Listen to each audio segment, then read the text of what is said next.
Hello नमस्ते, आप सभी का मेरे चैनल में बहुत बहुत स्वागत है। तो 2 अक्टूबर को सर्वपितृ अमावस्या हो जाने के बाद 3 तारीख को घट स्थापना है। नवरात्रि स्टार्ट हो जाएंगे। किसी के पास अखंड दिया होता है तो किसी के पास घट स्थापना होती है और अखंड दिया भी होता है।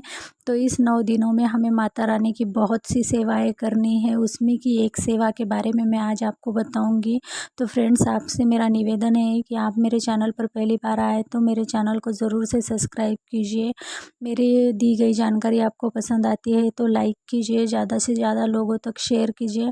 आप लोग वीडियो देखते तो है लेकिन लाइक नहीं करते, शेयर नहीं करते और सब्सक्राइब भी नहीं करते, तो फिर वीडियो बनाने का मन नहीं करता। तो अभी हम ना दुर्गा सप्तशती नवरात्र में हमें कौन कौन सी सेवाएं करनी है इसके बारे में जानकारी लेंगे। तो उसमें से एक सेवा है कि दुर्गा सप्तशती का पाठ। दुर्गा सप्तशती माता रानी की अति उच्च कोटि की सेवा है। ये सेवा करने से माता रानी बहुत जल्दी प्रसन्न हो जाती है। माता रानी के इसमें 9 रूपों का वर्णन किया गया है और माता रानी की कथाएं इसमें दी गई है। तो इस दुर्गा सप्तशती का पाठ आपको एक पाठ तो ज़रूर ही नवरात्र में करना चाहिए। तो दुर्गा सप्तशती का पाठ करने के नियम कौन से हैं और दुर्गा सप्तशती का पाठ 1 या 14 कैसे करें, इसके बारे में इस वीडियो में जानकारी दी गई है। तो दुर्गा सप्तशती का पाठ करने के लिए पहली माल से ही हमें यह पाठ करना स्टार्ट कर देना चाहिए। अगर हम एक पाठ करने वाले हैं तो हमें इस पाठ की कुछ नियम है, उन नियमों का हमें पालन करना है। जैसे कि आप कोई ना नवरात्र में उपवास करता है 9 दिन और कोई सिर्फ पहले दिन या माता रानी के आखिरी दिन समझो अष्टमी को करके नवमी को छोड़ देता है। तो कोई उपवास करता है, कोई नहीं करता। वो उपवास करना या नहीं करना वो आप तय कीजिए।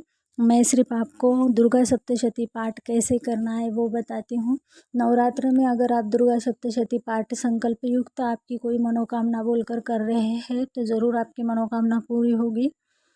कि घर में पैसों की परेशानी है, आपके घर में कटकट है, झगड़े है, परेशानी है, आप कर्जा हो गया है आप पर, तो आप इस नवरात्र में इस पाठ को ज़रूर करके देखिए तो आपको इस पाठ का ज़रूर फल मिलेगा। आप केंद्र में इस पाठ की कैसी पूजा दी जाती है वो बताती हूँ।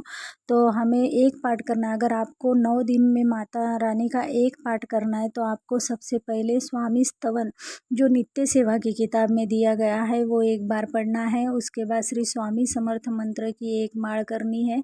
उसके बाद नवार्णव मंत्र होता है जो ऐं ह्रीं क्लीं चामुंडाय विच्चे नमः, इस मंत्र की एक माळ करनी है। उसके बाद देवी के 5 नाम लेने हैं और उसके बाद दिव्य कवचम पढ़ना है। दुर्गा सप्तशती में सबसे पहले शुरुआत करनी है दिव्य कवचम से। उसके बाद अर्गला स्तोत्रम पढ़ना है। उसके बाद अथक कलिकम स्तोत्रम पढ़ना है। उसके बाद रात्रि सूक्तम पढ़ना है और उसके बाद हमें पहला अध्याय पढ़ना है। अगर हम 7 दिन या 9 दिन में ये पाठ करना चाहते हैं तो हमें क्रमशः रोज एक अध्याय पढ़ना है। पहले दिन हम एक अध्याय पढ़ना है जो प्रथम चरित्र है। उस दूसरे दिन हमें दूसरा और तीसरा अध्याय पढ़ना है जो द्वितीय चरित्र है। तीसरे दिन हमें चौथा और 5वां अध्याय पढ़ना है जो तृतीय चरित्र है।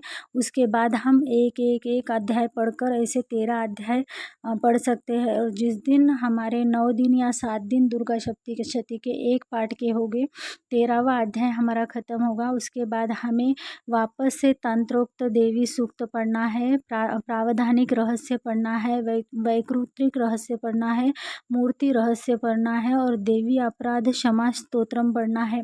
ये हमें लास्ट के दिन पढ़ना है। लास्ट के दिन हमें क्या पढ़ना है, दुर्गा सप्तशती में दिए हुआ तंत्रोक्त देवी सूक्त, उसके बाद प्राधानिक रहस्य, उसके बाद वैकृतिक रहस्य, उसके बाद मूर्ति रहस्य और उसके बाद दिव्य अपराध क्षमा स्तोत्रम। यह हमें लास्ट के दिन पढ़ना है।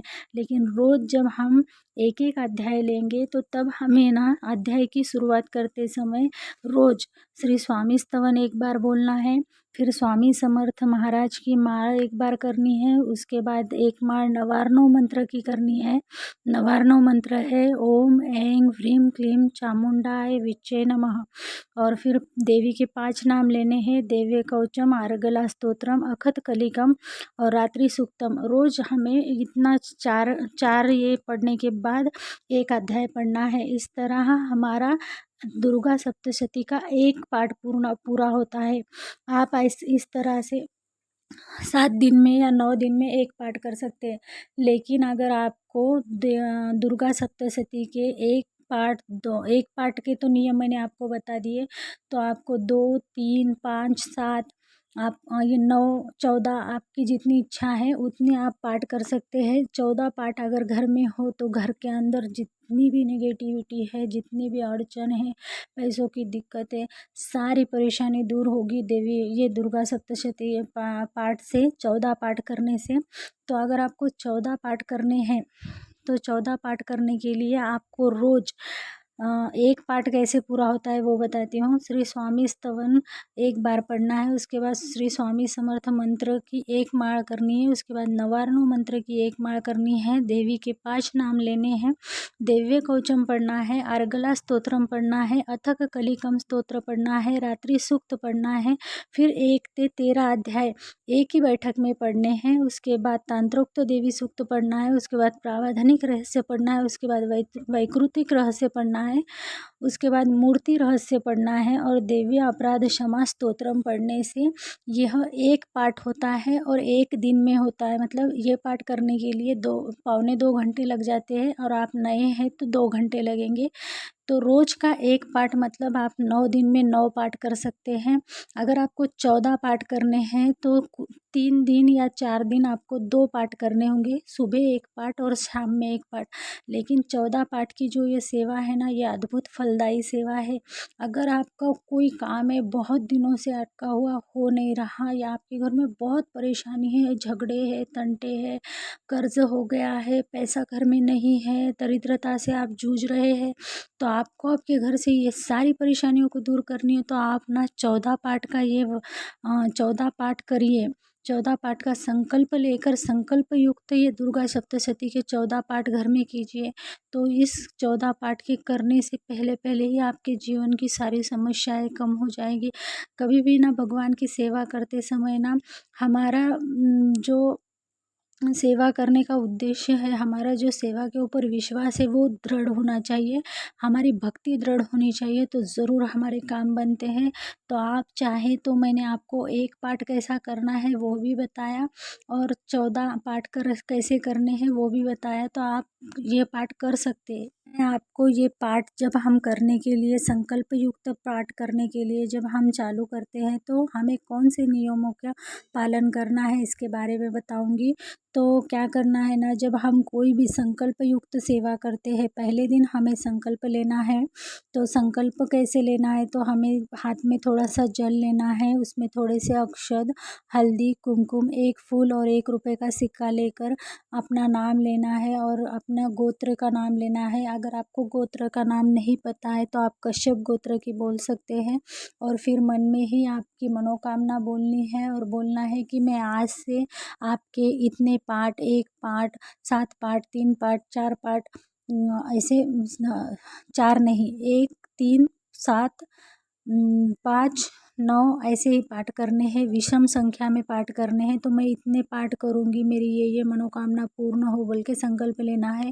और जब लास्ट के दिन जब हमारा संकल्प पूरा हो जाए तभी भी हमें इसी तरह से हाथ में जल लेकर थोड़े से अक्षित, थोड़ा सा हल्दी, कुमकुम, फूल और 1 रुपये का सिक्का डालकर कि मैंने मेरे संकल्प युक्त जितने भी पाठ थे वो सेवा मैंने आज पूर्ण की है, इस प्रकार संकल्प छोड़ना है।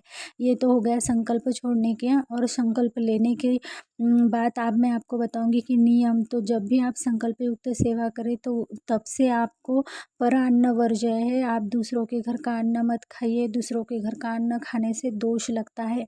उसके बाद जो पति पत्नी के संबंध होते हैं इसको भी बंद करना पड़ता है, 9 दिनों तक पति पत्नी में कोई संबंध ना हो, इसका आपको कड़कड़ित पालन करना है। अगर आपको मासिक धर्म पड़ गया है तो मासिक धर्म के 4 दिन छोड़कर आप उस संकल्प को आगे 4 दिन बढ़ाकर पूर्ण कर सकती है। सूतक पड़ गया है तो फिर आप नहीं कर सकती, ये पाठ आपको रोक देने होंगे और फिर बाद में जब सूतक काल पूरा हो जाए तो उसके बाद आप वापस से अपने संकल्प के पाठ कर सकती है। लेकिन इसको 2 नियम बहुत कड़क है, वो मतलब आपको मांसाहार मांसाहार नहीं करना है। और दूसरा मतलब आपको जो पति पत्नी के संबंध होते वो नहीं बनाने हैं। और तीसरा है कि आपको दूसरों के घर का अन्न नहीं खाना है। इतने नियमों का पालन करके आपको इस नवरात्र में माता रानी के इस दुर्गा सप्तशती पाठ के पूजन करने हैं। दुर्गा सप्तशती पाठ हिंदी, मराठी और संस्कृत तीनों भाषाओं में उपलब्ध है। आपको जो भाषा आती है, जो भाषा आपको सौंपी लगती है, आप उस भाषा में दुर्गा सप्तशती का पाठ कर सकते हैं। तो ज़रूर से इस नवरात्र में इस दुर्गा सप्तशती का पाठ कीजिए। मेरी दी गई जानकारी अगर आपको अच्छी लगी तो मेरे वीडियो को लाइक कीजिए। जिनको ज़रूरत है उन लोगों तक इस वीडियो को शेयर कीजिए। मेरे चैनल पर पहली बार आए हैं तो सब्सक्राइब कीजिए। मिलते हैं नेक्स्ट वीडियो में। तब तक के लिए सबको श्री स्वामी समर्थ स्वामी महाराज की कृपा से आपकी सारी मन की अच्छी इच्छाएं पूरी हो, ऐसी स्वामी के चरणों में प्रार्थना करती हूँ और आज की वीडियो को समाप्त करती हूँ।